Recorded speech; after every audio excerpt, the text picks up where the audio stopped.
Students, 8th class. आज मैं आपको चैप्टर 8 यह सबसे कठिन समय नहीं, यह सबसे कठिन समय नहीं, ये कविता, ये पद्य भाग का जो काव्यांश है ये पढ़ाने जा रही हूँ। ये लिखा है जया जादवानी ने। ठीक है, मैं पढ़ाने जा रही हूँ तो आपको ध्यान से पढ़ना है, समझना है। ओके, देखिएगा। नहीं, यह सब कठिन समय नहीं, अभी भी दबा है चिड़िया की चोंच में तिनका और वह उड़ने की तैयारी में है। अभी भी झड़ती हुई पत्ती थामने को बैठा है हाथ एक। ठीक है, इसका मतलब क्या है? कवित्री क्या कह रही है मनुष्य को समझाते हुए?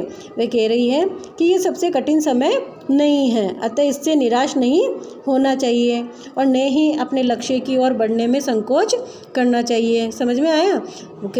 कवित्री क्या कह रही है कि मनुष्य को समझाते हुए क्या कह रही है कि ये कठिन समय नहीं है, इससे हमें निराश नहीं होना चाहिए। हमें तो क्या करना है? अपने लक्ष्य की ओर बढ़ते रहना है, अपने लक्ष्य की ओर बढ़ने में संकोच नहीं करना है।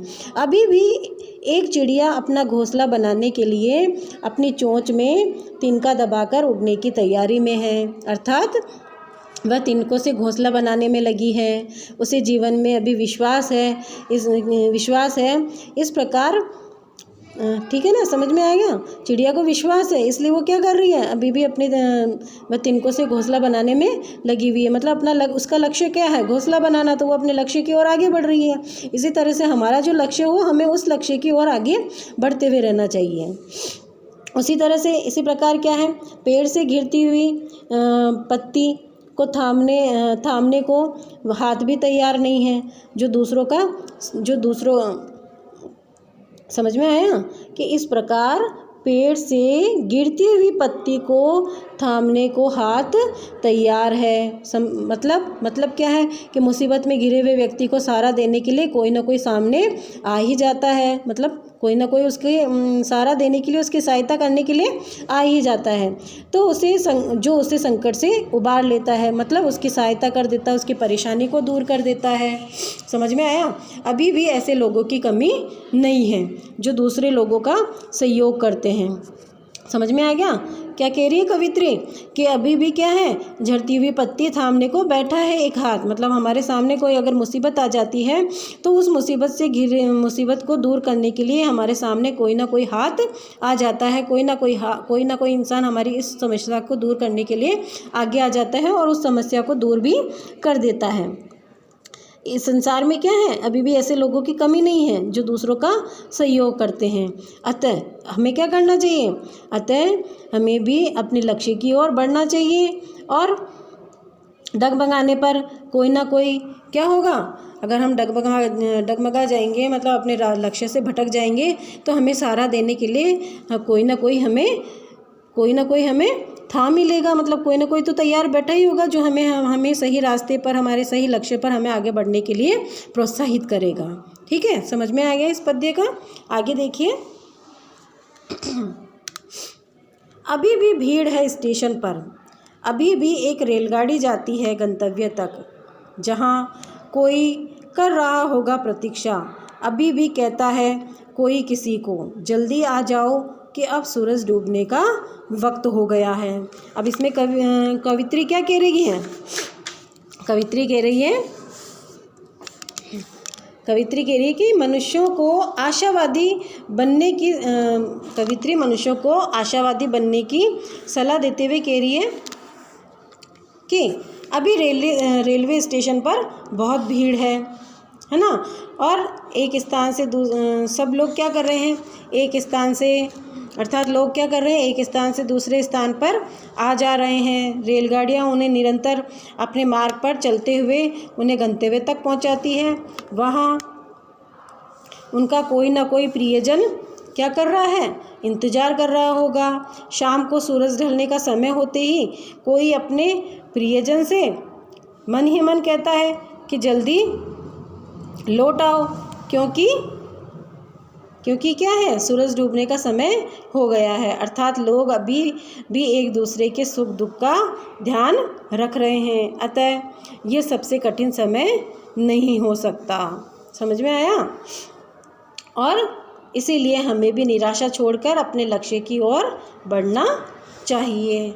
समझ में आएगा इसका मतलब? वापस से देखिए क्या है, अभी भी भीड़ है स्टेशन पर, अभी भी एक रेलगाड़ी जाती है गंतव्य तक। कवित्री क्या कह रही है, ये लोगों को समझाते हुए कि हमें निराश नहीं होना है। अभी भी क्या है, रेलवे स्टेशन पर भीड़ लगी हुई है, सब लोग एक दूसरे अपने प्रियजनों का इंतजार करते हुए दिखाई देते हैं। रेलगाड़ियाँ भी आ जा रही है इधर से उधर, है ना, अपने गंतव्य तक, मतलब उनके स्थान तक पहुँचाने के लिए। जहाँ कोई कर रहा होगा प्रतीक्षा, जहाँ उनका कोई प्रियजन अभी उनका इंतज़ार कर रहा होगा। अभी भी कहता है कोई किसी को, जल्दी आ जाओ, मतलब अभी भी कोई प्रियजन इंतज़ार कर रहा होगा कि घर जल्दी से लौट आ जाओ, है ना। सूरज डूबने का वक्त हो गया है, मतलब जल्दी घर आ जाओ, शाम का समय हो गया, सूरज डूबने वाला है। तो कवित्री ये समझा रही है कि अभी भी इस संसार में हमारे सुख दुख को देखने वाला, हमारे सुख दुख को बांटने वाला है, इसलिए निराश होने की हमें ज़रूरत नहीं है। अभी भी ये क्या है, कठिन समय नहीं है, इसलिए हमें भी निराश नहीं होना है। इसके बाद तीसरा पैराग्राफ, अभी कहा जाता है उस कथा का आखिरी हिस्सा जो बूढ़ी नानी सुना रही सदियों से।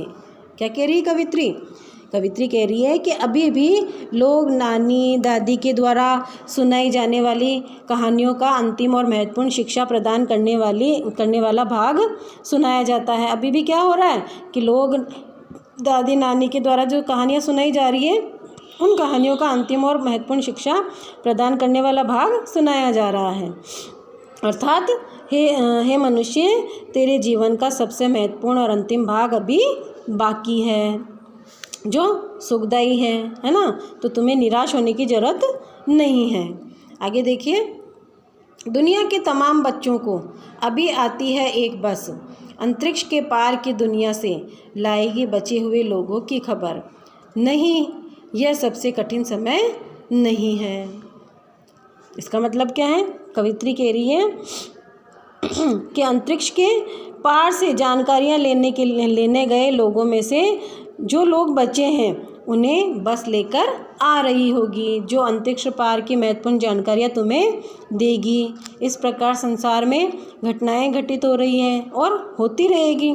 अतः मानव को क्या करना है? अतः मानव तुमको बिल्कुल भी निराश नहीं होना है और अपने लक्ष्य की ओर निरंतर बढ़ते रहना है। आगे इसका समझ में? ये चैप्टर आपका कंप्लीट हो गया है। अब आपको क्या करना है, इसके क्वेश्चन आंसर वगैरह कर लेने हैं। ये देखिए मैं आपको दिखा रही हूँ, तो ध्यान से करना है आप लोगों को, ठीक है।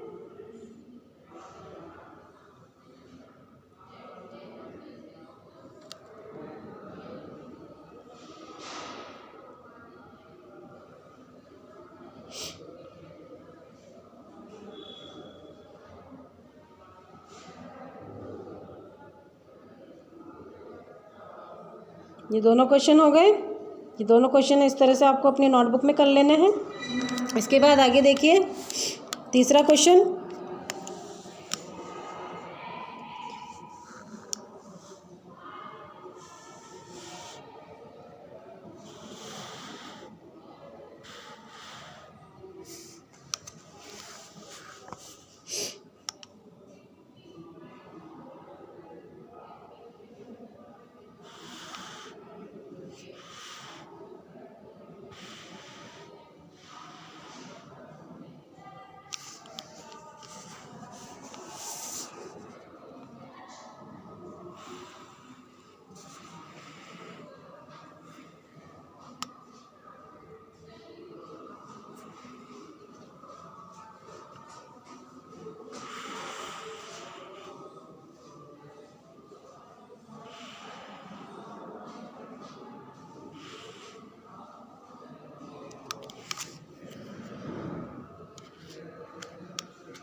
ठीक है। ये क्वेश्चन आंसर आपको अपनी नोटबुक में कर लेने हैं। आज के लिए बस इतना ही। Okay, bye bye.